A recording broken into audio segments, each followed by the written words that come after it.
Something very serious. The number of homeless families in some LA cities has doubled in the last 2 years. Even more shocking, the growing number of kids who are going to school trying to get an education without a place to call home. Gigi Graciette followed 3 homeless teens who are finding ways to succeed against very long odds in the school of hard knocks. Miani loves school. She has a backpack full of homework. This is my spelling. But she has no home. She's staying at a Skid Row mission with her family. This is not the place to live. Not for kids. Now meet Justice. He spent years bouncing from shelters to low-rent motels and worse. So I had to sleep there on the sidewalk for 4 hours. And then there's Eric. His family has slept in a car for weeks at a time. I think just thinking all the time, worrying, and just wondering, what's next. Welcome to the world of Los Angeles' 13,000 homeless students, a world where goals are often simple and urgent. My goal was just get to school and surviving through the days.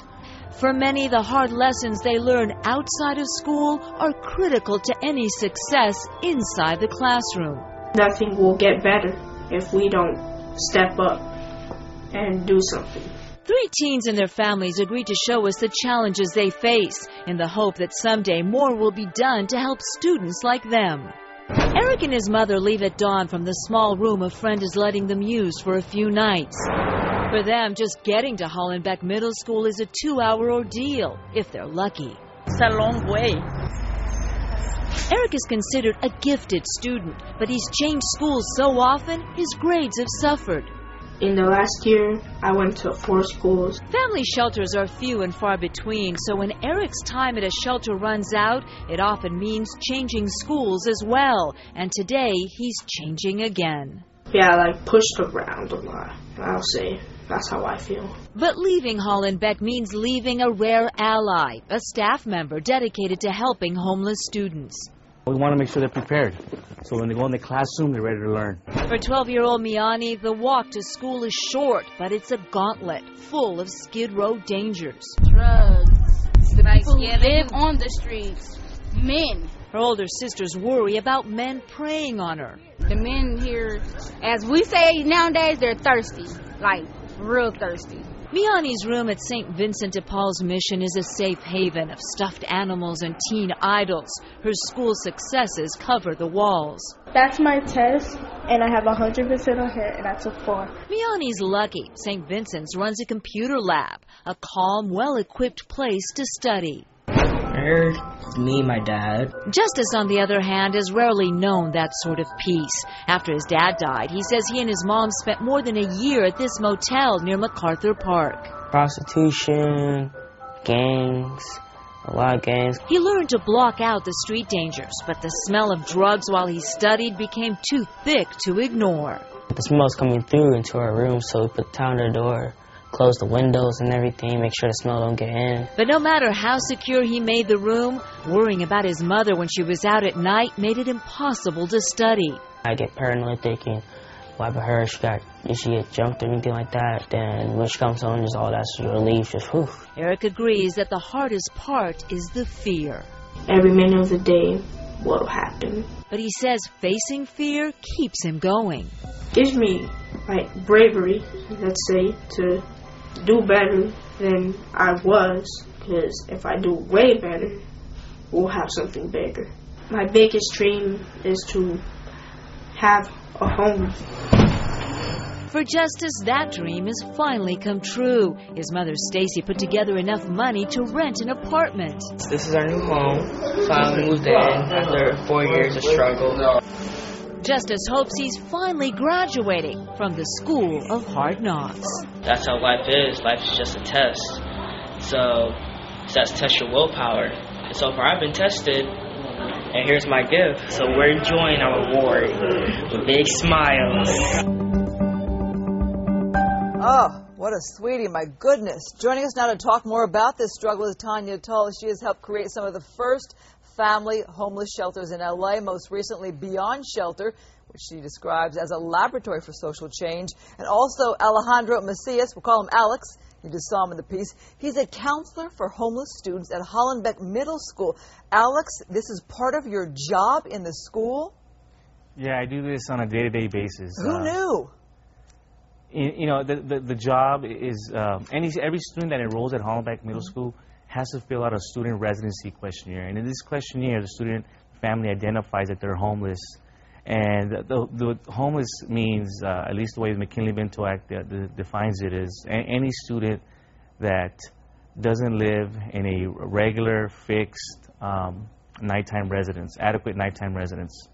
Oh, I can't believe when I see these faces. And Tanya, rate for me how LA is doing in this area. Well, LA is known as the homeless capital of America. And one of the dilemmas you have in addressing the problem of homeless families and homeless children is the vast geography of LA County. Let me show some statistics, then I'll get back to you. The stats we have are staggering. In the last 4 years, the number of homeless students nationwide has surged 41%, from 670,000 to nearly 1 million. In California, the number is up 62%, and LAUSD up 30%, from 10,000 to more than 13,000. And some schools say half of their students are homeless. Tanya, you say New York has a good system to deal and track these families? Well, the only solution to ending family homelessness and getting children off the streets and into homes is getting them into housing. But before that, you've got to get them into shelter. And if you don't know they're there, then, or you don't know the numbers, you're not in touch with the families, you're not going to... Well, let me ask you, what more would you like to see done in L.A.?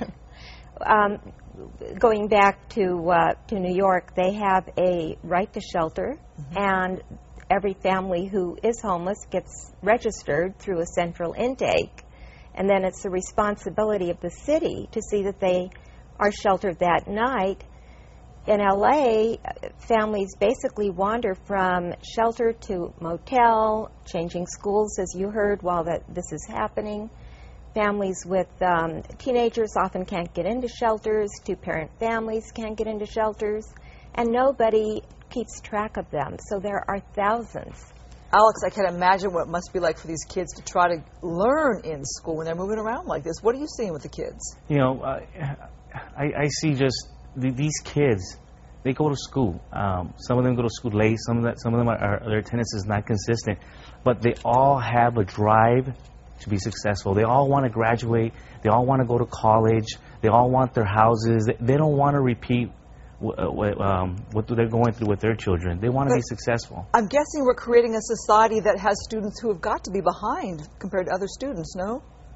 Well, you know, we do have students that they go to class and they're tired. You know, some of these shelters that they stay at, they release them at 5:30 in the morning. School doesn't start till 7:45. They're in the classroom trying to stay awake. They're in the classroom with the hope that, you know, when they get home, the parents are going to get that Section 8 letter or the Section 8 phone call, or they're going to get that Section 8 home where they all can fit and they all can live and they all can do their homework and be successful. Tanya, let me ask you, can you give me any words of hope or encouragement here? Is LA doing anything right? Well, I think the schools are making a tremendously strong effort to know which children are homeless and to try to address their basic needs. But unless these families have housing at rents they can afford, then they're going to continue to cycle in and out of shelters and families and friends. And what wasn't mentioned is that many families in LA are sleeping in cars, parked in people's driveways. Children who don't go to school are not prepared for school because they are living in very unpleasant situations, too. Well, thank you so much, Tanya Tolan, Alex Macias. We thank you for what you're doing.